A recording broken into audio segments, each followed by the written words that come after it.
Welcome to Gurukul. I am your kul guru और आज हम बायो का फर्स्ट चैप्टर कह सकते हैं जो कि 10th क्लास का है, हाउ डू ऑर्गेनिजम्स रिप्रोड्यूस। हम ये करने जाएंगे।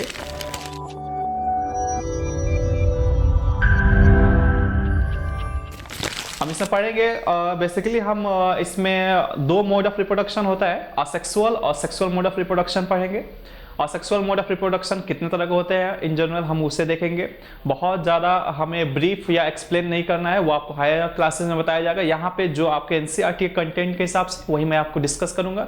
सेकंड है sexual reproduction in plants and sexual reproduction in animals, हम ये देखेंगे। तो ये जो चैप्टर है काफ़ी इंटरेस्टिंग है, हाउ डू ऑर्गेनिजम्स रिप्रोड्यूस। वैसे तो आप देख सकते हैं कि आप लोग काफ़ी एक्साइटेड होते हैं ये जानने के लिए कि रिप्रोडक्शन चैप्टर क्या है। और I think every student are so much curious to know कि आखिर में रिप्रोडक्शन चैप्टर कोई भी टीचर कैसे टीच कर रहा है, वो कैसे बता रहा है, समझा रहा है। मैं कोशिश करूँगा थोड़ा सा जॉली वे में मैं चीज़ों को समझाऊँ। देखिए आप लोग इस चैप्टर को जितना इजी और जितना फनी वे में लेते हैं ये उतना ही सीरियस चैप्टर है, ओके। क्योंकि आप इस चैप्टर के थ्रू आप जानेंगे कैसे बहुत सारे ऑर्गेनिज्म रिप्रोड्यूस करते हैं, not organism, even we humans कैसे रिप्रोड्यूस करते हैं इसके बारे में भी आप जानेंगे, ओके। तो हम चैप्टर स्टार्ट करते हैं। तो हाउ डू ऑर्गेनिजम्स रिप्रोड्यूस, कोई भी ऑर्गेनिज्म कैसे रिप्रोड्यूस करता है। इस चैप्टर को शुरू होने से पहले आप ये जानिए कि आखिर में किसी ऑर्गेनिज्म को रिप्रोड्यूस करना ही क्यों है, आखिर जरूरत क्या है। तो आप सिंपली देखिए, कोई भी ऑर्गेनिज्म रिप्रोड्यूस इसलिए करता है क्योंकि वो अपने लाइफ को इस अर्थ पे एग्जिस्ट करके कंटिन्यूसली रख सके। मतलब कोई भी ऑर्गेनिज्म अगर लगातार इस अर्थ पे रहना चाहता है तो उसे रिप्रोडक्शन करना पड़ेगा। तो पहला जो सवाल है, व्हाई डज ऑर्गेनिज्म रिप्रोड्यूस। तो ऑर्गेनिज्म इसलिए रिप्रोड्यूस करना चाहता है ताकि उसकी जो जनरेशन है, उसका जो स्पीसीज है वो इस अर्थ पे एग्जिस्ट रहे और हमेशा के लिए रहे, इसलिए उसको रिप्रोड्यूस करना जरूरी है, ठीक है। सेकेंड है, how do we know that two different organisms belonging to the same species. आपको कैसे पता चलेगा कि दो अलग अलग इंडिविजुअल सेम स्पीसीज के बिलोंग करते हैं। तो कैसे पता चल सकता है, जैसे उनके फिजिकल अपीयरेंस जो है, जो उनका जो मुखौटा है, उनका जो फिजिकल अपीयरेंस है वो सेम देखने में लगे, सिमिलर देखने में लगे, नॉट सेम। देखिए बायो के इस चैप्टर में दो वर्ड काफी ज्यादा कंफ्यूज करेंगे, कोई चीज सिमिलर है या कोई चीज सेम है। इन दोनों में हमेशा डिफरेंस याद रखिएगा। सेम मतलब होता है एग्जैक्ट कॉपी, कोई किसी भी तरह का डिफरेंसेस नहीं। तो वैसे चीजों को कहेंगे सेम। जैसे कोई चीज आप फोटो कॉपी कराते हैं तो वहां पे same copy of the xerox निकलता है, जो आप जेरोक्स कराते हैं उसकी बिल्कुल सेम कॉपी निकलती है, एग्जैक्ट कॉपी निकलती है। सिमिलर किसे कहते हैं, सिमिलर कहते हैं जहां पे देखने में सेम हो पर कुछ ना कुछ उसमें डिफरेंसेस हो। फॉर एग्जाम्पल जो ट्विन्स होते हैं ह्यूमंस में वो exact copy of each other होते हैं, वो बिल्कुल सेम होते हैं, तो इसलिए उनके अंदर डिफरेंसेस नहीं है, कोई चेंज नहीं है, वो दोनों सेम है। लेकिन अगर आप यूं देखिए, नॉर्मली देखिए, जो आपके भाई है, कुछ बहन है, जो आपके वालिद है, फादर है या मदर है, उनकी जो सिमिलरिटी देखिएगा तो वो एग्जैक्ट सेम नहीं है, उनके अंदर कुछ ना कुछ डिफरेंसेस है तो दोनों सिमिलर, लेकिन उसे सेम नहीं कह सकते। उसे क्या कह सकते हैं आप, देयर इज अ सिमिलैरिटी, कुछ सिमिलर। जब आप भी कोई चीज सिमिलर बोल रहे हैं मतलब वहां पे कोई ना कोई डिफरेंसेस है, ओके। सो कैसा पता चलेगा, तो फिजिकली अपीयरेंस से देख करके हम पता लगा लेते हैं कि हाँ ये, जैसे आप डायग्राम में देखिए, आप ह्यूमंस के बच्चों को ह्यूमन का बच्चा ही कहते हैं। कोई इंसान का बच्चा है तो उसे इंसान का बच्चा ही कहेंगे, ये नहीं कि उसको कुत्ता का बच्चा कह दीजिएगा, ठीक है। जिराफ का बच्चा है तो जिराफ को देख करके बोल दीजिएगा हाँ ये जिराफ का बच्चा है। तो फिजिकल अपीयरेंस देख करके हम ये एक कंक्लूजन निकाल लेते हैं कि ये किसी पार्टिकुलर एनिमल का चाइल्ड है, तो उसके फिजिकल अपीयरेंस। तो कैसे हम पता लगाते हैं कोई भी दो स्पीसीज सेम से बना, तो फिजिकल अपीयरेंस देख करके, ओके। तो रिप्रोडक्शन क्या है, रिप्रोडक्शन क्या है, कोई एक ऑर्गेनिज्म अपने जैसा ही एक छोटे सा नन्हे सा ऑर्गेनिज्म को जन्म देता है, एक बहुत ही एक कॉम्प्लेक्स या सिंपल प्रोसेस के थ्रू, और उसमें वो एनर्जी को भी एक्सपेंड करता है। तो इन सारे प्रोसेस को हम रिप्रोडक्शन कहते हैं। So reproduction is a process through which an organisms create new individuals that look very much like themself. ऐसा नहीं कुत्ता जो है वो किसी और चीज को जन्म दे देगा, या अगर जिराफ है तो वो हाथी के बच्चे को जन्म दे देगा। वो कोई भी ऑर्गेनिज्म जब भी रिप्रोड्यूस करेगा तो वो सेम अपने जैसे ही लिविंग ऑर्गेनिज्म को, अपने जैसे ही स्ट्रक्चर को वो आपको बर्थ करेगा, कोई दूसरा नहीं होगा। तो रिप्रोडक्शन की डेफिनेशन ये रही। Do organisms create exact copy of themself. क्या ऑर्गेनिज्म जो होते हैं वो बिल्कुल एग्जैक्ट कॉपी अपना प्रोड्यूस करते हैं। तो ये क्वेश्चन दोनों है, कुछ ऑर्गेनिज्म कुछ ऑर्गेनिजम्स एग्जैक्ट कॉपी आपको प्रोड्यूस करते हैं, कुछ ऑर्गेनिजम्स एग्जैक्ट कॉपी नहीं, उसमें कुछ डिफरेंसेस आ जाते हैं, सिमिलर कॉपीज आपको वो प्रोड्यूस करते हैं। जैसे जितने भी आपको इन जनरल जो असेक्सुअल रिप्रोडक्शन के जो भी मेथड्स हैं उनमें जो भी ऑर्गेनिज्म मिलता है वो एग्जैक्ट कॉपी होता है, उनके अंदर जो जेनेटिक्स होता है, जो जेनेटिकल मटेरियल होता है वो बिल्कुल सेम होता है। लेकिन अब जब सेक्सुअल रिप्रोडक्शन की तरफ जाएंगे तो वहां पे देखिएगा एग्जैक्ट कॉपी नहीं होता है, वहां पे डिफरेंसेस मिलता है। आप यहाँ डायग्राम में देखिए ह्यूमन आपको दिखाया गया है, एक माँ है वो उसने अपने बच्चे को ले रखा है तो वो बिल्कुल सिमिलर है अपने माँ ह्यूमन जैसा है। फिर आप देख लीजिए यहाँ पे एक एलिफेंट है, एलिफेंट उसका छोटा सा बच्चा है क्यूट सा, तो वो एलिफेंट है तो बिल्कुल सिमिलर दिख रहा है अपनी माँ जैसा, पर उसके अंदर कुछ ना कुछ डिफरेंसेस होंगे। हम आगे ये भी देखेंगे कि ये डिफरेंसेस क्यों जरूरी हैं और ये डिफरेंसेस आते कैसे हैं। ओके, नाउ अब है कि organism look similar because their body design should be similar. If body design similar the blueprint for the design should be similar. दो ऑर्गेनिज्म सिमिलर दिख रहे हैं तो दो ऑर्गेनिज्म सिमिलर दिख रहे हैं मतलब उनका जो बॉडी डिजाइन है वो सिमिलर है। जब उनका बॉडी डिजाइन सिमिलर है तो उनका जो ब्लूप्रिंट है मतलब वो मतलब देखिए हर चीज का एक ब्लूप्रिंट होता है। जैसे होता है ना कि कोई आप एक बिल्डिंग बना रहे हैं तो बिल्डिंग बनाने से पहले उसका एक कोई ब्लूप्रिंट होता है, वैसे ही हर ऑर्गेनिज्म का वो कैसा ऑर्गेनिज्म बन के तैयार होगा, वो कैसा देखने में होगा, तो उसका ब्लूप्रिंट होता है। और ये ब्लूप्रिंट होता क्या है, डीएनए के अंदर होता है, और ये डीएनए होता क्या है, न्यूक्लियस के अंदर होता है, और न्यूक्लियस कहाँ होता है, एक सेल के अंदर होता है। तो किसी भी ऑर्गेनिज्म का ब्लूप्रिंट उस ऑर्गेनिज्म के डीएनए में होता है और वो डीएनए उस ऑर्गेनिज्म के सेल के न्यूक्लियस में होता है। ठीक है, तो अगर ऑर्गेनिज्म सिमिलर दिख रहा है तो इनका मतलब है कि उनका जो ब्लूप्रिंट है वो बिल्कुल थोड़ा बहुत डिफरेंसेस है और नहीं तो बिल्कुल सेम है। ठीक है, तो ऑर्गेनिज्म लुक सिमिलर तो उनका बॉडी डिजाइन भी आपको सेम होगा, और जब बॉडी डिजाइन सेम है तो इसका मतलब उनका ब्लूप्रिंट भी लगभग सेम रहा होगा। थस इसीलिए reproduction at its most basic level will involve making copies of blueprints of blue design. तो जब भी कोई ऑर्गेनिज्म रिप्रोड्यूस करता है तो वो ये कोशिश करता है कि जो ब्लूप्रिंट वो बनाए आने वाली जनरेशन के लिए वो बिल्कुल सिमिलर हो उसके जैसा। ठीक है, तो ये बेसिक लेवल है। तो बेसिकली आप रिप्रोडक्शन जब शुरू कर रहे हैं तो वहां पे आप बेसिक देख सकते हैं कि जो ब्लूप्रिंट है, तो ब्लूप्रिंट आपको जब भी कोई ऑर्गेनिज्म बनाता है तो वो हमेशा खुद के जैसा ब्लूप्रिंट बनाता है। अगर वो ब्लूप्रिंट जो बना रहा है जिसके थ्रू वो रिप्रोड्यूस कर रहा है, अगर उस ब्लूप्रिंट में कुछ भी चेंजेस आएगा तो जो ऑर्गेनिज्म का जो अपीयरेंस है वो चेंज हो जाएगा।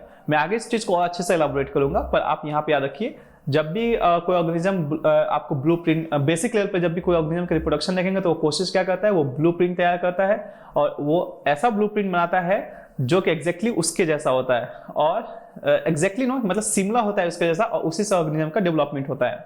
ठीक है, तो अब देखिए क्या है ब्लूप्रिंट का मैंने जिक्र किया। अब देखिए जब मैंने ब्लूप्रिंट का जिक्र किया तो ब्लूप्रिंट जो है वो आपको कहाँ होता है, डीएनए के अंदर होता है। डीएनए कहाँ होता है, ये न्यूक्लियस के अंदर होता है, और न्यूक्लियस कहाँ होता है, सेल के अंदर होता है। ये हमेशा अपने जहन में रखिएगा, ये सेल है उसके अंदर न्यूक्लियस है, फिर उसके अंदर डीएनए है, और बहुत सारे डीएनए ही मिलकर के क्रोमोसोम बनाते हैं, और क्रोमोसोम न्यूक्लियस के अंदर होता है। ओवरऑल आप ऐसे समझ सकते हैं। ठीक है, तो एक चीज देखिए, मैं आपको यहाँ पे ये आपको एक सेल बना रहा हूं। एक सेल के अंदर आपको ये न्यूक्लियस है, ये आपको सेल है, ओके सॉरी, फिर ये आपको न्यूक्लियस है, क्या है ये आपको न्यूक्लियस है, उस न्यूक्लियस के अंदर होता है क्रोमोसोम, और ये क्रोमोसोम किस चीज से बना होता है, डीएनए से। किससे, डीएनए से। सो किसी भी ऑर्गेनिज्म का ब्लूप्रिंट कहां प्रेजेंट होता है, बोलिएगा उसका डीएनए में।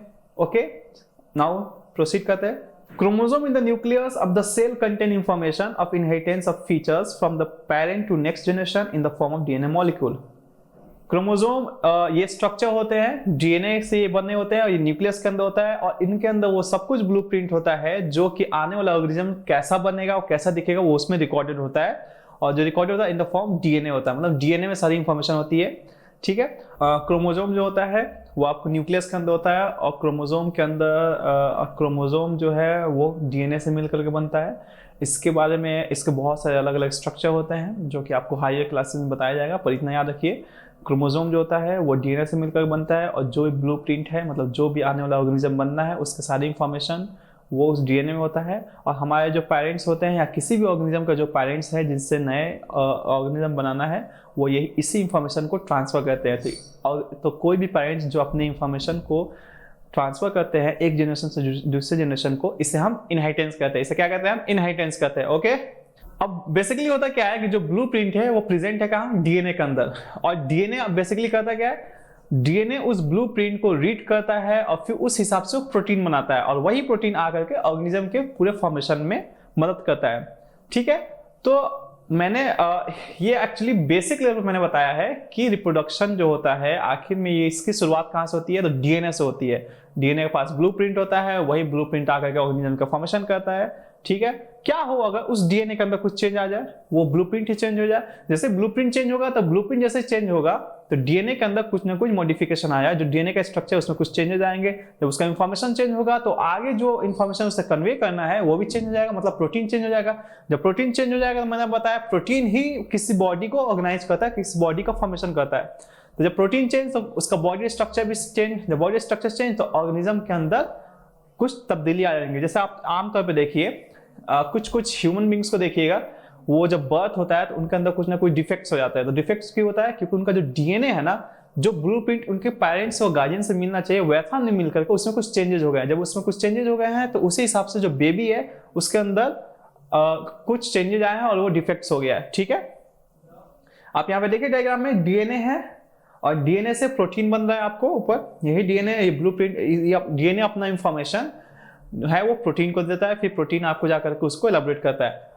अब ये प्रोटीन को क्यों देता है, प्रोटीन ही क्यों बन रहा है, कुछ और क्यों नहीं बन रहा है, तो ये हायर क्लासेस के ये टॉपिक्स हैं। Okay, if information change the protein will be changed which leads to body design change.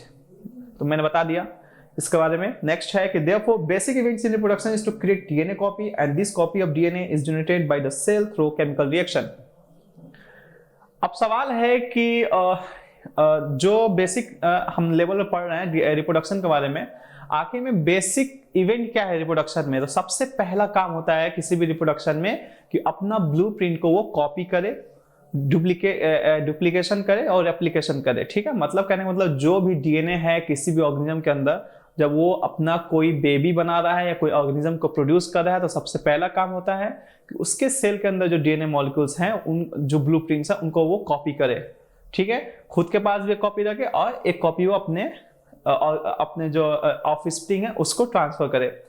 So basic unit reproduction is to create DNA copy, जो डीएनए उसके पास उसका एक कॉपी बनाए, and this copy of DNA is generated by cell through chemical reaction. और ये DNA कैसे बनता है, उसकी कॉपी कैसे बनती है? सेल के अंदर बहुत सारे केमिकल रिएक्शंस होते हैं और वो उन सारे केमिकल रिएक्शन के थ्रू उन डीएनए का कॉपी होता है। ठीक है, two types of DNA formed, two copies of DNA form with creation of additional cellular apparatus। ये देखिए सेलुलर apparatus क्या है, आपने सेल देखा होगा। सेल apparatus क्या है? बेसिकली सेल apparatus क्या होता है कि सेल आपने पढ़ा होगा पहले कि सेल, उसके अंदर बहुत सारे सेल ऑर्गेनेल्स होते हैं, जैसे न्यूक्लियस, माइटोकॉन्ड्रिया, प्लास्टिड, क्लोरोप्लास्ट, या आपको ribosome, endoplasmic reticulum, Golgi body, ऐसे बहुत सारे सेल ऑर्गेनेल्स सेल के अंदर प्रेजेंट होते हैं जो कि सेल के फंक्शन में हेल्प करते हैं। तो ये जो सारी चीजें हैं सेल के जो कंपोनेंट्स हैं सेल के अंदर पाए जाते हैं, इन्हें हम सेल apparatus कह सकते हैं। मतलब वो सारी चीजें जो सेल को रन करने में मदद करती है। तो अगर डीएनए का डुप्लीकेशन हो रहा है तो हमको करना क्या है? हमको सेल डिवीजन कराना। जब सेल डिवीजन कराना है तो डीएनए के डुप्लीकेशन के साथ साथ जो सेल के जो कंपोनेंट्स है, पार्ट्स है, उनके भी एक कॉपी बनानी पड़ेगी, तभी तो ये आपको क्या बोलते हैं, जो सेल है वो सर्वाइव करेगा। आप ऐसे सोचिए, आप डीएनए की कॉपी बना लिए, डीएनए एक ब्लूप्रिंट, दो ब्लूप्रिंट बन गया, मतलब दो डीएनए बन गया। अगर उस डीएनए को अगर आप फंक्शनल बनाना चाहते हैं तो उसके लिए एक सेल apparatus होना चाहिए। तो अगर सेल apparatus नहीं होगा तो अगर उस डीएनए को आप बाहर निकाल देगा तो डीएनए फंक्शन नहीं करेगा। डीएनए फंक्शन कब करेगा? जब उसके पास सेल apparatus होगा। फॉर एग्जांपल देखिए, यहाँ पे इस डायग्राम को गौर से देखिए, मैं ऊपर पढ़ लेता हूँ। DNA copy separate each with its own cellular apparatus, effectively a cell divides to give rise to two cells. यहाँ पे देखिए, यहाँ पे एक सेल है और ये जो बीच में न्यूक्लियस है, बीच में क्या है? ये न्यूक्लियस है। क्या है कि ये सेल का जो ब्लूप्रिंट है वो उसका सेल का ब्लूप्रिंट का है उस न्यूक्लियस के अंदर है, और न्यूक्लियस के अंदर क्या है? डीएनए है या क्रोमोसोम है। डीएनए क्रोमोसोम सिनोनिमस, आप ऐसे अभी अपने लेवल पे समझ सकते हैं। तो उसके जो ब्लूप्रिंट है उसके ब्लूप्रिंट को क्या करना पड़ेगा, कॉपी करना पड़ेगा। तो अपने ब्लूप्रिंट को कॉपी किया और जो अमाउंट है डीएनए का वो डबल हो जाएगा, मतलब कॉपी करके एक एक्स्ट्रा कॉपी बना लिया। देखिए यहाँ पे अमाउंट आपको डबल हो रहा है। जैसे डीएनए डबल हो जाएगा तो अब वो क्या करेगा कि साथ साथ डीएनए के कॉपी बनाने के साथ साथ वो अपना जो सेल अपैरेटस, जो सेल है उसके भी जो अलग अलग जो ऑर्गेनेल्स है उनका भी वो डिवीजन कराएगा और एक्स्ट्रा कॉपी बनाएगा। ठीक है, यहाँ पे देखिए ये पहला है, दूसरा स्टेज, तीसरा स्टेज में क्या है कि अब जो डीएनए कॉपी बन गई है और सेल का अपैरेटस देखिए, एक सेल का अपैरेटस ये हो गया, एक सेल का अपैरेटस ये हो गया। जब डीएनए कॉपी हो गई, सेल का अपैरेटस कॉपी हो गया, अब ये दोनों सेपरेट आउट होंगे, क्या होंगे, अलग अलग होंगे। यहाँ पे देखिए यहाँ पे डिवीजन हो रहा है, सेपरेट आउट हो रहा है।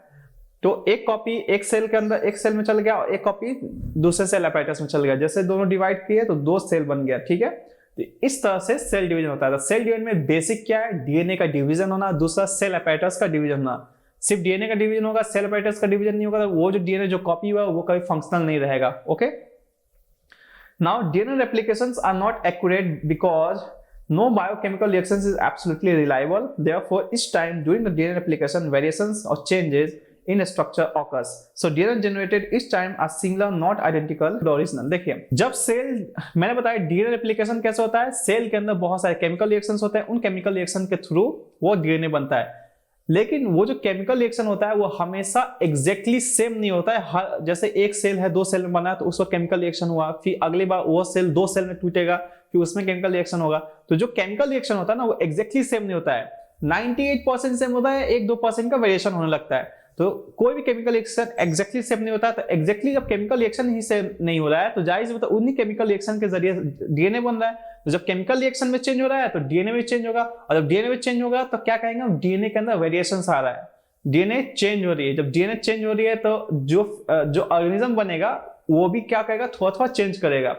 फिर हम आगे पढ़ेंगे कि आखिर में ये वेरिएशंस क्या जरूरी है या ये वेरिएशन हमारे लिए जरूरी नहीं है, तो वो आगे वो हम लेक्चर देखेंगे। तो बेसिकली मैं यहाँ क्या बताना चाह रहा था कि जो डीएनए होता है वो आपको जब रेप्लिकेट करता है, जब वो डिवाइड करता है तो वो आपको एग्जैक्टली सेम कॉपी नहीं होता है, वो डिफरेंट होता है। वो डिफरेंट इसलिए हो जाता है क्योंकि जो केमिकल रिएक्शन से वो डीएनए बन रहा है उन केमिकल रिएक्शन कभी भी दो chemical reaction exact same way में नहीं प्रोसीड करते हैं। सो डीएनए वेरिएशन, अगर डीएनए वेरिएशन ड्रास्टिक है, मतलब जब ड्रास्टिक है तो उसका जो प्रोटीन है वो अलग बनेगा। अगर प्रोटीन अलग बनेगा तो जो भी सेल अपैरेटस उस डीएनए को मिलेगा तो वो उसको कंट्रोल नहीं कर पाएगा और सेल क्या होगा, वो सर्वाइव नहीं करेगी, वो डेड कर जाएगी।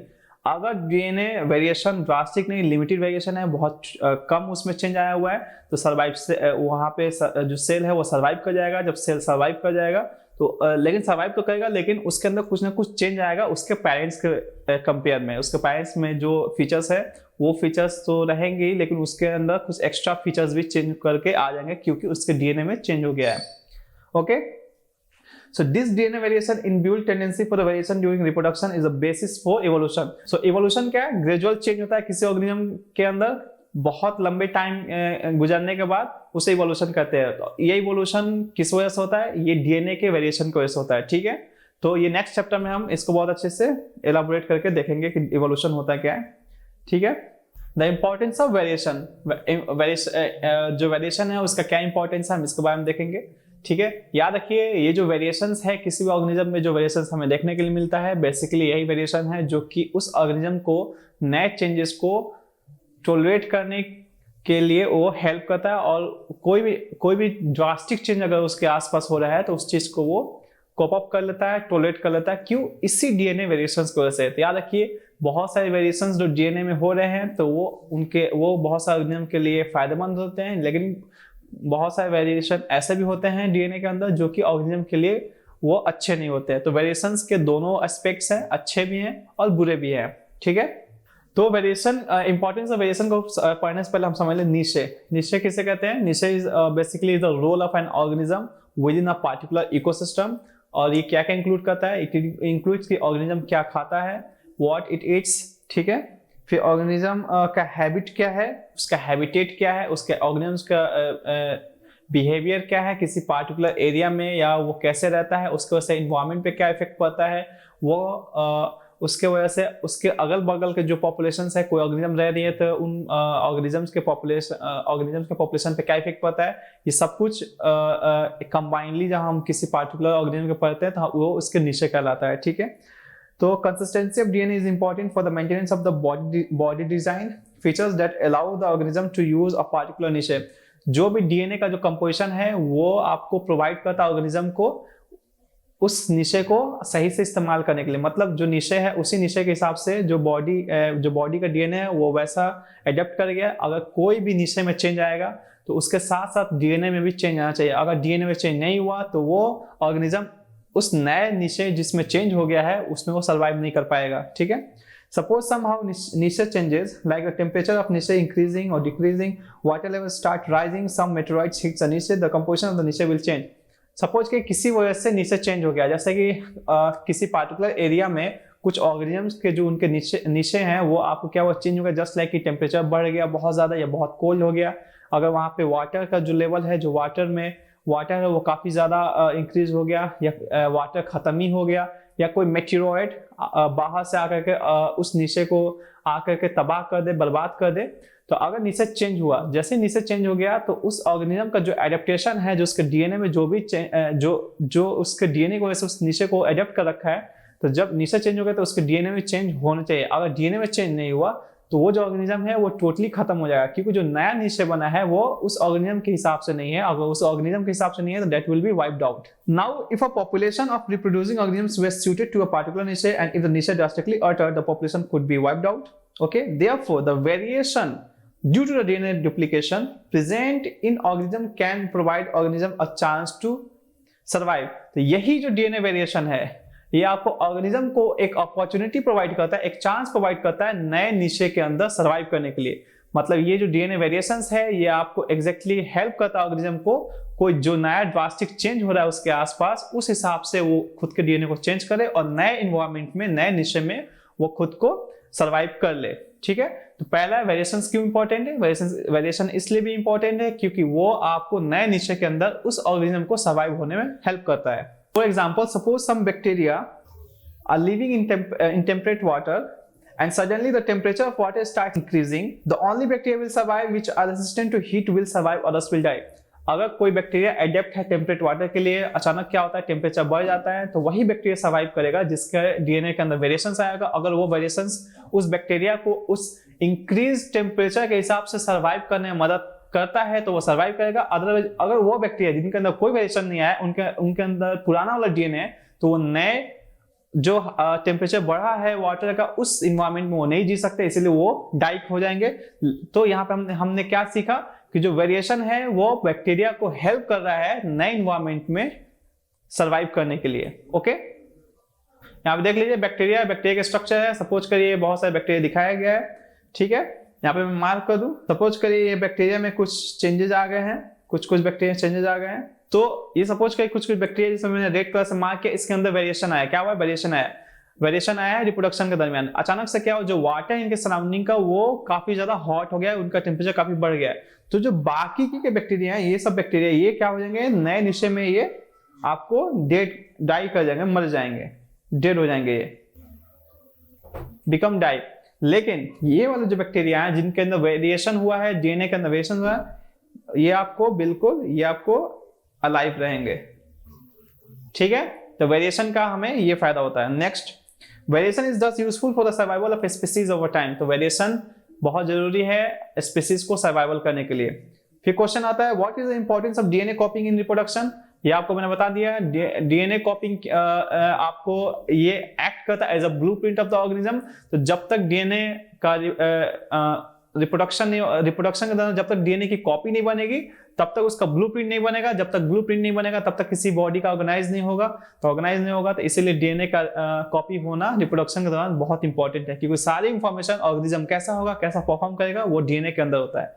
ठीक है, next, why is variation beneficial to the species but not necessarily for the individual.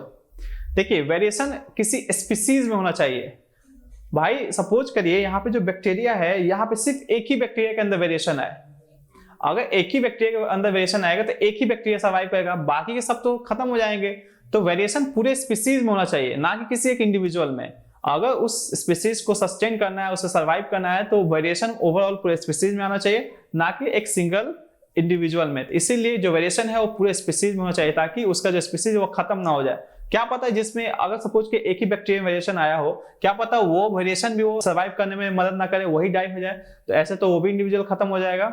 Okay, modes of reproduction used by single organism. अब हम यहाँ से बेसिकली ये जो चैप्टर था हमने पढ़ा कि आखिर में कोई लिविंग ऑर्गेनिज्म रिप्रोड्यूस क्यों करता है, फिर हमने पढ़ा कि कोई लिविंग ऑर्गेनिज्म जब रिप्रोड्यूस करता है उसके दरमियान होता क्या है, तो डीएनए का रेप्लिकेशन होता है, डीएनए का कॉपी बनता है, दूसरा सेल एपेटस का भी एक कॉपी बनती है। फिर डीएनए के रेप्लिकेशन में क्या क्या वेरिएशंस आते हैं, क्या क्या चेंजेस आते हैं, हमने वो देखा। अब हम पढ़ेंगे कि mode of reproduction single cell organism, जो ऑर्गेनिज्म जो एक सेल से बने होते हैं उनके अंदर रिप्रोडक्शन कैसे होता है। तो पहले सिंगल सेल हम पढ़ेंगे, फिर उसके बाद हम पढ़ेंगे मल्टी सेलुलर, जो बहुत सारे सेल से बने हुए हैं। तो यहाँ पे क्या है, the modes by which various organisms reproduce depends on the body design of the organism. तो कोई भी ऑर्गेनिज्म किस तरह का रिप्रोडक्शन कर रहा है वो उसके बॉडी डिजाइन पे भी डिपेंड करता है। वो यूनिसेलुलर है या मल्टीसेलुलर है, सिंपल यूनिसेलुलर है या कॉम्प्लेक्स मल्टीसेलुलर है, तो उसके बॉडी डिजाइन पे भी डिपेंड करता है। पहला हम पढ़ेंगे फिजन। देखिए मैंने अभी तक ये नहीं बताया है कि असेक्सुअल रिप्रोडक्शन है या सेक्सुअल रिप्रोडक्शन है, हम अभी सिंपली पढ़ रहे हैं कि सिंगल सेल ऑर्गेनिज्म कैसे रिप्रोड्यूस करता है। फिजन में क्या होता है, यूनिसेलुलर ऑर्गेनिज्म में ये आपको ये रिप्रोडक्शन का तरीका देखा जाता है। Here reproduction by the cell division itself. यहाँ पे क्या होता है, एक सेल है, ये आपको दो सेल के अंदर डिवाइड हो जाता है, तो जो सेल है वही सेल टूट करके दो सेल बनाता है और उसमें रिप्रोडक्शन होता है। डिफरेंट पैटर्न्स ऑफ फिजन, आपको नेचर में बहुत सारे अलग अलग ऑर्गेनिज्म अलग अलग तरीके से डिवाइड होते हैं। देखिए कुछ ऑर्गेनिज्म है जो बीच से डिवाइड होते हैं, कुछ ऑर्गेनिज्म है जो आपको लेटरली से डिवाइड हो जाते हैं, कुछ ऑर्गेनिज्म है जो आपको ट्रांसवर्स में डिवाइड होते हैं। तो फिजन के भी अलग अलग पैटर्न होते हैं, आपको डायग्राम में मैं दिखा दूंगा। यहाँ देखिए longitudinal fission, longitudinal binary fission आपको यहाँ दिखाया गया है, बिल्कुल आपको लाइक दिस, यहां से ये डिवाइड हुआ है, ठीक है, तो ये लॉन्गिट्यूडनल है। फिर आपको ये देखिए ट्रांसवर्स, आपको ऐसे ही डिवाइड हुआ है, ये ट्रांसवर्स फिजन है। इरेगुलर बाइनरी फिजन, इरेगुलर मतलब कहीं से भी किसी भी प्लेन से डिवाइड हो जाएगा, आप यहाँ देख सकते हैं, यहाँ पे ये इरेगुलर डिवीजन। तो ये कुछ पैटर्न से एनसीईआरटी की लाइन थी कि आप इससे सर्च करिए। तो बाइनरी फिजन के अलग अलग पैटर्न्स होते हैं, लॉन्गिट्यूडनल है या ट्रांसवर्स है या इरेगुलर है, ठीक है। एग्जांपल्स क्या है बाइनरी फिजन के, बैक्टीरिया में देखा जाता है, प्रोटोजोआ में देखा जाता है या अमीबा में देखा जाता है, ठीक है। अब हम देखेंगे बाइनरी फिजन इन अमीबा।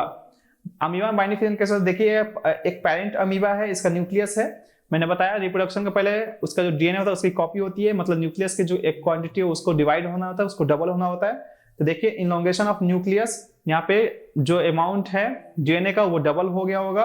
फिर डेवलपमेंट टू ग्रो, अब क्या है कि यहाँ पे देखिए जो डीएनए है न्यूक्लियस है वो डिवाइड कर रहा है, जैसे डीएनए डिवाइड कर रहा है तो जो सेल एपेटस है, यहाँ पे देखिए सेल एपेटस है, ये वाला पार्ट, ये भी आपको कॉपी हो गया। फिर यहाँ पे देखिए जो न्यूक्लियर जो डीएनए है दो अलग अलग पार्ट में जो उसकी कॉपी बनी, तो जो अलग अलग पार्ट में हो गया, फिर एक ऑर्गेनिज्म ये बन गया, दूसरा ऑर्गेनिज्म ये हो गया, और यहाँ पे सेल डिवीजन हो गया, ठीक है। तो यहाँ पे याद रखिए कैरियोकाइनेसिस, किसी भी रिप्रोडक्शन में पहला क्या होता है, कैरियोकाइनेसिस होता है, पहले डीएनए का डिवीजन होता है, दूसरा है साइटोकाइनेसिस। कैरियोकाइनेसिस बेसिकली, कैरियो मतलब होता है न्यूक्लियस, क्या होता है, कैरियो मतलब न्यूक्लियस, और साइटो मतलब यहाँ पे सेल। तो मैंने यहाँ एक्स्ट्रा दो वर्ड बता दिए हैं, ये आपको 11th में आप जब पीसीबी लेंगे तो वहाँ आपको बताया जाएगा, जब आप सब्जेक्ट लेंगे। कैरियोकाइनेसिस बेसिकली क्या होता है, काइनेसिस होता है डिवीजन, कैरियो मतलब न्यूक्लियस, न्यूक्लियस का डिवीजन होना कैरियोकाइनेसिस कहते हैं। साइटोकाइनेसिस का साइटोप्लाज्म, सेल का टूटना, साइटोकाइनेसिस सेल, साइटो मतलब साइटोप्लाज्म, काइनेसिस मतलब टूटना। आपको यहाँ पे सेल ही समझिए आप, सेल के टूटने को साइटोकाइनेसिस कहते हैं। तो यहाँ पे आपको क्या हो रहा है, इस रीजन में देखिए, इस रीजन में आपको साइटोकाइनेसिस हो रहा है, और यहाँ पे क्या हो रहा है, कैरियोकाइनेसिस। ये यहाँ पे क्या हो रहा है,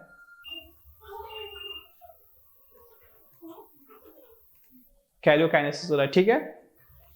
तो ये था आपको बाइनरी फिजन था। अब है किसमें, अमीबा में, जिसमें इरेगुलर बाइनरी फिजन होता है। बाइनरी फिजन इन लेशमानिया, हम देखेंगे कि लेशमानिया जो एक ऑर्गेनिज्म है उसके अंदर बाइनरी फिजन कैसे होता है।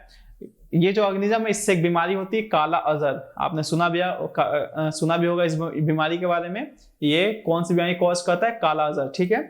ये बेसिकली व्हीप लाइक स्ट्रक्चर होता है और एट वन एंड, और ये बाइनरी फ्यूजन आपको डेफिनेट ओरिएंटेशन द रिलेशनशिप, इसमें जो बाइनरी फ्यूजन होता है एक डेफिनेट ओरिएंटेशन में होता है, ठीक है। यहाँ पे देखिए पहले आपको ये एक लेजमानिया है, इसके अंदर पहले इसके जो टेंटिकल्स है इसका आपको डिवीजन हुआ है, फिर उसके बाद यहाँ से देखिए इसके बॉडी का यहाँ से आपको डिवीजन हो रहा है, फिर उसके बाद ऐसे करते करते आपको ये दो में ये डिवाइड कर देते हैं, ये आपको बाइनरी फ्यूजन इन लेजमानिया है, ठीक है। मल्टीपल फ्यूजन, बेसिकली बाइनरी मतलब होता है दो, फ्यूजन मतलब टूटना, जब किसी ऑर्गेनिज्म का दो में टूट जाना उसे बाइनरी फ्यूजन कहते हैं। लेकिन अगर कभी कभी क्या होता है, कुछ न्यूक्लियस होते हैं जो कि आपको टूटने लगते हैं 1 से 2, 2 से 4, 4 से 8, 8 से 16, ठीक है। एक सेल से 2 सेल, 2 सेल से 8 सेल, तो उसे मल्टीपल फ्यूजन कहते हैं। बेसिकली होता क्या है कि आपको एक मलेरियल पैरासाइट, मलेरिया जो आप सुनते हैं वो आपको एक पैरासाइट से होता है, प्लाज्मोडियम। किससे होता है? प्लाज्मोडियम, ठीक है। ये आपको प्रोटोजोआ है, प्लाज्मोडियम है, ये एक ऑर्गेनिज्म का नाम है। ये आपको कैसे रिप्रोड्यूस करता है? ये आपको मल्टीपल फ्यूजन से रिप्रोड्यूस करता है। यहाँ पे बेसिकली क्या होता है, एक सेल जो होता है उसके बहुत सारे सेल नंबर आपको डिवाइड करके बन जाते हैं। यहाँ पे डायग्राम में देखिए ये एक पेरेंट सेल है, सपोज करिए ये प्लाज्मोडियम का पेरेंट सेल है, इसका न्यूक्लियस है, और इसका ये जो आउटर कवरिंग इसको सिस्ट कहते हैं। इसका जो वॉल है जिसके अंदर ये एक सेल है, न्यूक्लियस है सेल का, उसे हम आउटर वॉल को सिस्ट कहते हैं। तो वो जो आउटर वॉल का जो है उसके अंदर, सिस्ट के अंदर ये एक सेल है, वो काफी ज्यादा डिवाइड कर रहा है, 1 से 2, 2 से 4, 4 से 8, ठीक है। और इसके अंदर ये डिवाइड होने लगता है, many nuclei content in cyst. फिर उसके बाद क्या करता है, वो सारे सेल उसके उस जो सिस्ट लाइक स्ट्रक्चर, जो एक आउटर कवरिंग लाइक स्ट्रक्चर के अंदर जो डिवाइड कर लिए, उसके बाद वो फट जाता है और सारे जो भी सेल्स जो डिवाइड हुए वो सारे इन्वायरमेंट में चले जाते हैं। तो ये मल्टीपल फ्यूजन का एक इन्वायरमेंट है। तो यहाँ प्लाज्मोडियम है, प्लाज्मोडियम अपने एक सेल को बहुत ज्यादा डिवाइड करता है, मल्टीपल फ्यूजन करता है, 1 से 2, 2 से 4, 4 से 8। फिर उसके बाद जब वो स्ट्रक्चर, जब वो मैच्योर हो जाता है सेल, तो वो स्ट्रक्चर टूट जाती है, फिर उसमें से सारे जो सेल्स हैं वो बाहर निकल जाते हैं, ठीक है। दूसरा fragmentation, generally seen in multicellular. अब यहाँ तक जो था प्लाज्मोडियम या अमीबा, ये यूनिसेलुलर ऑर्गेनिज्म में कैसे रिप्रोडक्शन होता है वो हमने देखा। अब हम देखेंगे फ्रेगमेंटेशन किसे कहते हैं। तो फ्रेगमेंटेशन यूजुअली किस में दिखाया जाता है? मल्टीसेलुलर ऑर्गेनिज्म में। आपको जितने कुछ जो सिंपल मल्टीसेलुलर ऑर्गेनिज्म है उसके अंदर फ्रेगमेंटेशन देखा जाता है। इसमें बेसिकली होता क्या है, जो ऑर्गेनिज्म है उसके ही बॉडी पार्ट जब टूट जाती है, तो टूटने के बाद जो बॉडी पार्ट जो बनता है ना, वो बिल्कुल अपने पेरेंट्स की तरह रीजनरेट कर जाता है, जिसे हम फ्रेगमेंटेशन कहते हैं, ठीक है। In this process, the body of organism breaks into small pieces upon maturation. जब वो ऑर्गेनिज्म मैच्योर होता है तो उसी का बॉडी पार्ट क्या होता है, टूट जाता है, और वो फिर से एक न्यू ऑर्गेनिज्म में अपने पेरेंट्स के जैसा वो बन जाता है। Pieces of fragments grow into the new individual. आप यहाँ पे डायग्राम देख सकते हैं, ये एक फ्रेगमेंट, ये आपको एक ऑर्गेनिज्म है, ये आपको 3 इसके फ्रेगमेंट्स हो गए हैं, इसके 3 टुकड़े हो गए, और हर जो तीनों टुकड़े बने हुए हैं वो एक नए ऑर्गेनिज्म के फॉर्म में वो आपको इवॉल्व हो गए हैं। 3 अलग अलग ऑर्गेनिज्म, एक फ्रेगमेंट से 3 अलग अलग ऑर्गेनिज्म बन गए।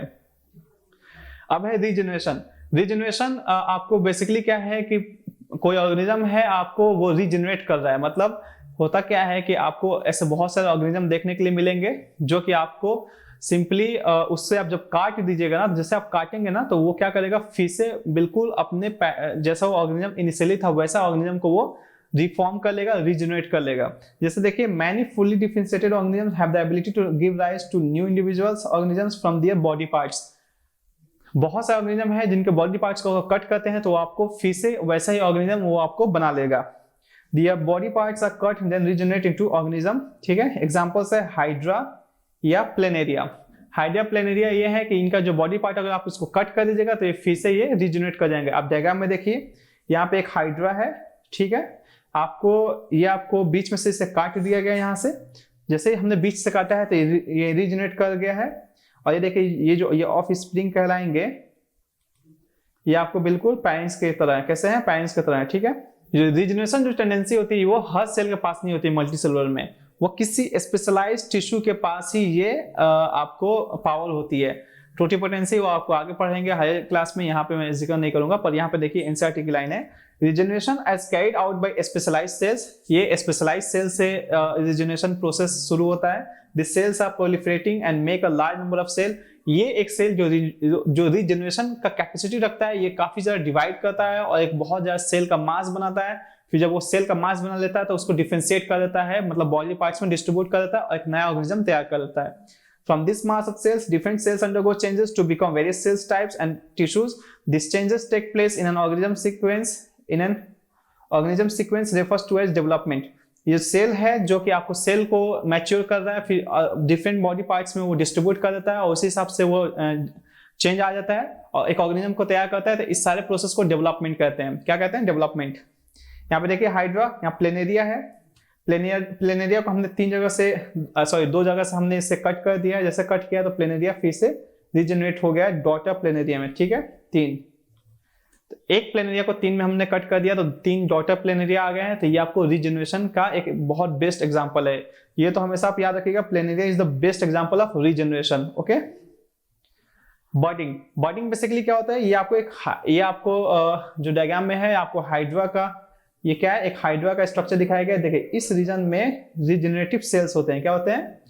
मतलब ऐसे सेल्स जो रिजेनरेट कर सकते हैं पूरे बॉडी पार्ट को। तो ये जो सेल्स होते हैं वो धीरे धीरे डिवाइड करने लगते हैं और एक सिमिलर स्ट्रक्चर उनके बॉडी से अटैच होता है और वो बनने लगता है बिल्कुल अपने पैरेंट की तरह। फिर वो बढ़ते बढ़ते जब वो काफी ज्यादा ग्रो कर जाते हैं, काफी मैच्योर होने लगते हैं, तो फिर वो पेरेंट्स के बॉडी से डिटैच हो जाते हैं और वो अलग हो जाते हैं। तो ऐसे केस में जहाँ पे एक बॉडी से एक पेरेंट है, उसके बॉडी से एक आउटग्रोथ हो और फिर वो आउटग्रोथ होकर फिर वो मैच्योर हो, फिर वो बॉडी से डिटैच हो जाए, तो वैसे को हम बर्डिंग कहते हैं। क्या कहते हैं? बर्डिंग। बर्ड लाइक स्ट्रक्चर आपको बनता है। Organism such as hydra use regenerative cells for reproduction in the process of budding. Vegetative propagation. देखिए वेटेटिव प्रोपोगेशन क्या होता है? इसमें क्या होता है? प्लांट है, प्लांट के रूट्स या उसके स्टेम्स या उसके लीव्स का इस्तेमाल करके हम नए प्लांट्स को बना लेते हैं। अब आमतौर पे देखिए, अगर आपको गुलाब, जैसे आपने देखा होगा, अगर गुलाब को नए प्लांट लगाना तो आप क्या करते हैं? गुलाब का एक डाली काट लेते हैं, फिर उसे ले जाकर के दूसरी जगह लगा देते हैं। तो उसके स्टेम को काटा, दूसरी जगह लगाया तो वहां पे भी गुलाब हो गया। तो ये जो प्रोसेस है जिससे प्लांट पार्ट्स को काट करके हम नए प्लांट बनाते हैं, इसे हम वेटेटिव प्रोपोगेशन कहते हैं। क्या कहते हैं? वेटेटिव propagation. Plant parts are used to grow plants like root, stem, leaves are used under appropriate condition. This method of reproduction is used in layering and grafting. Layering grafting क्या होता है? एक प्लांट ही है, दूसरा प्लांट ही है, एक दूसरे के ऊपर उसे हम लगा देते हैं। अलग अलग प्लांट नहीं है, दो सेम स्पेसीज के प्लांट है, एक दूसरे के ऊपर लगा देते हैं और उसे हम बांध देते हैं। इसे हम ग्राफ्टिंग कहते हैं। क्या कहते हैं? ग्राफ्टिंग। ये आपको लेयरिंग ग्राफ्टिंग आगे भी आएगा, वहां पे आपको अच्छे से बताया जाएगा। तो इतना याद रखिए, लेयरिंग और ग्राफ्टिंग 2 प्रोसेस होता है जिसमें वेटेटिव प्रोपोगेशन का हेल्प लिया जाता है। और इसमें कौन कौन से प्लांट्स होते हैं? जैसे कि शुगर कैन, गन्ना, गुलाब, अंगूर, इन सारे चीजों में आपको लेयरिंग और ग्राफ्टिंग की जाती है और इसमें वेटेटिव प्रोपोगेशन के तौर पे जो प्रोसेस है इसमें इस्तेमाल होता है। Plants grown through this method bears early seeds, fruits and flower. जो वेटेटिव प्रोपोगेशन है, इसका फायदा क्या है कि इसमें जो प्लांट्स इससे जो बनाए जाते हैं, ये बहुत पहले ही इनके फूल आ जाते हैं, उसमें सीड्स आ जाते हैं और आपको फल भी बहुत पहले हमको मिल जाता है नॉर्मल प्लांट्स के कंपेयर में। It is used for such plants which are capacity to produce seeds is lost. देखिए ये तरीका वेटेटिव प्रोपोगेशन का मेथड वैसे प्लांट्स के लिए भी इस्तेमाल में लाया जाता है जो कि सीड बनाने की कैपेसिटी खो चुके हैं, मतलब जो सीड नहीं बना सकते। वैसे प्लांट्स को अगर हमें रिप्रोडक्शन कराना हो तो हम किसके थ्रू करें आएंगे? वेटेटिव प्रोपोगेशन से। फॉर एग्जांपल बनाना, केला, ऑरेंज, रोज, जास्मीन, इन प्लांट्स में अगर सीड की कैपेसिटी खत्म हो जाती है, अगर लॉस्ट कर देते हैं, तो इनको अगर रिप्रोड्यूस करना हो तो हम कैसे करेंगे? वेटेटिव प्रोपोगेशन से। Plants produce genetically similar. अब इसमें क्या है कि एक प्लांट है, उसके बॉडी को काट करके आप लगा दे रहे हैं कहीं और, फिर वहां से नए प्लांट बन रहे हैं। तो इसमें क्या होता है, जो प्लांट के जो जेनेटिक्स है वो क्या है? बिल्कुल सिमिलर है। सिमिलर इसलिए है क्योंकि इसमें किसी का इन्वॉल्वमेंट नहीं है। उसी बॉडी पार्ट को काट करके आप नए बॉडी पार्ट को बना रहे हैं, तो इसमें किसी का इन्वॉल्वमेंट नहीं है। तो इसका जो जेनेटिक मटेरियल होगा वो बिल्कुल क्या होगा? सिमिलर होगा, सेम होगा, एग्जैक्ट कॉपी बनेगी इसमें। Buds produce in the notches along the leaf margins bryophyllum on the soil and develop into new plants. Bryophyllum एक प्लांट है, उसका लीफ देखिए, ये उसका लीफ है, ठीक है। आप देखिए इसके लीफ के जो नोचेज होते हैं, जो आपको कोनेदार एरिया होता है, उसमें एक बर्ड लाइक स्ट्रक्चर ग्रो करने लगता है। यहाँ पे देखिए बर्ड लाइक स्ट्रक्चर ग्रो कर रहा है और ग्रो करते करते जब थोड़ा सा बड़ा होगा फिर लीफ से डिटैच हो जाएगा, फिर वो सॉइल में जाएगा, फिर एक प्लांट बन जाएगा। तो लीफ से अगर वेजिटेटिव प्रोपगेशन देखा जाता है तो Bryophyllum is the best example, ठीक है। टिश्यू कल्चर, बेसिकली देखिए टिश्यू कल्चर क्या है कि आपको टिश्यू मतलब होता है किसी प्लांट का एक कोई पार्ट जो ग्रोइंग पार्ट है, ग्रोइंग टिप्स है, उससे हम एक हल्का सा उसका टिश्यू निकालते हैं, फिर उसको लैब में उसको हम ग्रो कराते हैं, फिर छोटे छोटे प्लांट होते हैं, फिर उसको हम सॉइल में ग्रो करा देते हैं। और ये बहुत फास्ट प्रोसेस होता है। नॉर्मली प्लांट को ग्रो होने में बहुत टाइम लगता है, लेकिन टिश्यू कल्चर बहुत फास्ट प्रोसेस होता है और कम टाइम में हम बहुत सारे प्लांट्स को ग्रो करा सकते हैं। तो इसीलिए टिश्यू कल्चर एक मॉडर्न टेक्निक है और इसके बारे में हम अभी जानेंगे कि इसमें बेसिकली होता क्या क्या है। Okay, so the tissue culture, new plants grown by removing tissues और separating cells from the growing tip of a plant. ठीक है, growing tip of the plant से हम टिश्यू को रिमूव कर लेते हैं। Cells then placed in artificial medium, फिर जो टिश्यू को हमने निकाला उसे आर्टिफिशियल मीडियम में रखेंगे उसको ग्रोथ होने के लिए। They divide rapidly and form a small group of cells or callus. फिर जो हमने टिश्यू निकाला है प्लांट को उसके एक मीडियम में रखेंगे, फिर वो मीडियम में जिसे रखेंगे तो वो जो सेल है वो ग्रोथ करेगा, मल्टीपल रिप्रोड्यूस करेगा और एक सेल का मास प्रोड्यूस करेगा जिसे हम कैलस कहेंगे। क्या कहेंगे? कैलस। फिर the callus is transfer to another medium containing hormones of growth and differentiate. फिर जो कैलस जो बना है आपको उस मीडियम में उसको हम निकाल करके हम दूसरे मीडियम में ले जाएंगे। उस मीडियम में क्या होगा? हार्मोन होगा, कोई और भी चीज हार्मोन्स होगी और hormones for growth and differentiation. वो कैलस क्या करेगा? दूसरे मीडियम में जिसमें हार्मोन है और भी बहुत सारे सब्सटेंसेस हैं वो उसमें रखेंगे, तो अब उसमें वो जो प्लांट छोटा सा प्लांट बना उसमें वो ग्रो करेगा और डिफरेंशिएट करेगा। जैसे प्लांट ग्रो एंड डिफरेंशिएट कर जाएगा तो फिर उसे उठा करके हम कहाँ करेंगे? सॉइल में ले जाकर के लगा देंगे और सॉइल में वो फिर ग्रो कर जाएगा एक बड़ा सा प्लांट। ये जो प्रोसेस है ऊपर से नीचे तक जो मैंने पॉइंट्स वाइज लिखे हैं ये बहुत फास्ट प्रोसेस होता है, इसलिए हम कम शॉर्ट टाइम में हम बहुत सारे प्लांट्स को टिश्यू कल्चर के जरिए ग्रो करा सकते हैं। इसके फायदे क्या क्या है कि इससे जो प्लांट बनते हैं वो डिजीज फ्री होते हैं। इनकेस वायरल जो डिजीज होता है प्लांट में वो टिश्यू कल्चर के प्रोसेस के थ्रू वो कभी भी आपको ट्रांसमिट नहीं हो पाते हैं। The plantlets are then placed in the soil. जो आपको सेकेंड मीडियम में जो प्लांट्स मॉडिफाई हुआ है उससे हम प्लांटलेट्स करते हैं, फिर उसके बाद उससे हम सॉइल के अंदर प्लेस्ड कर देते हैं। Plantlets grow and mature in soil. Ornamental plants are grown through this technique. जो ऑर्नामेंटल प्लांट्स होते हैं जो हमारे घरों में इस्तेमाल होते हैं, ऑर्नामेंटल जो भी प्लांट होते हैं उससे ग्रो करने के लिए हम क्या इस्तेमाल करते हैं? टिश्यू कल्चर का इस्तेमाल करते हैं। ठीक है, अब है spore formation. Simple multicellular organism में देखा जाता है स्पोर फॉर्मेशन। बेसिकली देखिए आपको ये जो ब्रेड पे आपको देखते हैं जो ब्रेड खराब हो जाता है उस पे तो वहां पे ऐसा एक स्ट्रक्चर डेवलप होता है, इसे राइजोपस कहते हैं। ये जो ऑर्गेनिज्म क्रिएट करे वो है राइजोपस। ठीक है, तो स्पोर फॉर्मेशन बेसिकली क्या है कि ये स्ट्रक्चर है, ये जो देखिए ये बल्ब लाइक स्ट्रक्चर है, गोल सा स्ट्रक्चर है। ठीक है, इसके अंदर स्पोर होता है। जो स्ट्रक्चर स्पोर बेसिकली क्या है? ये एक रिप्रोडक्टिव सेल होता है जो कि आपको बाद में जाकर के प्लांट का फॉर्म देता है। मैं आगे पढ़ देता हूं। The tiny blob on a thick structure are involve in reproduction. Blobs are sporangia. ठीक है, ये जो गोल सा बल्ब लाइक स्ट्रक्चर है इससे स्पोरेंजिया कहते हैं। स्पोरेंजिया बेसिकली एक टर्म है जिसका मतलब होता है जो एक स्ट्रक्चर स्पोर को रखता हो उसे स्पोरेंजिया कहते हैं। ठीक है, तो स्पोर्स आर कवर्ड, सॉरी यहाँ पे माफ करिएगा, कवर्ड है ये, covered by thick walls that protect them until they come into contact with another moist surface and can begin to grow।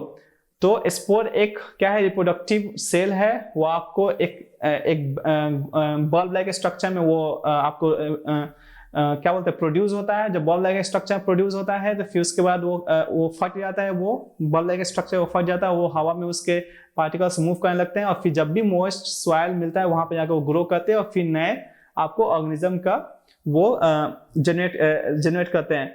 तो बेसिकली ये जो तरीका है स्पोर फॉर्मेशन का आपको ये देखा जाता है राइजोपस या और भी सारे छोटे जो मल्टीसेलुलर ऑर्गेनिज्म है उसके अंदर ये देखा जाता है। ठीक है, अब जो भी देखिए चाहे आपने बर्डिंग देखा हो, चाहे बाइनरी फ्यूजन देखा हो, या स्पोर फॉर्मेशन देखा हो, या टिश्यू कल्चर देखा हो, या वेजिटेटिव प्रोपोगेशन देखा हो, इन सब में देखिए यहाँ पे कोई मेल और फीमेल का जिक्र नहीं है। यहाँ पे सिंगल पेरेंट से ही नया ऑर्गेनिज्म बन रहा है।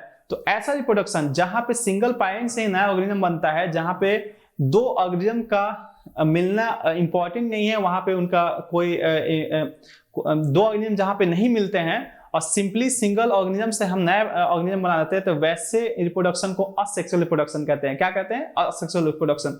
All the mode of reproduction that we have discussed so far allow new generation to be created from a single individual. This is known as asexual reproduction.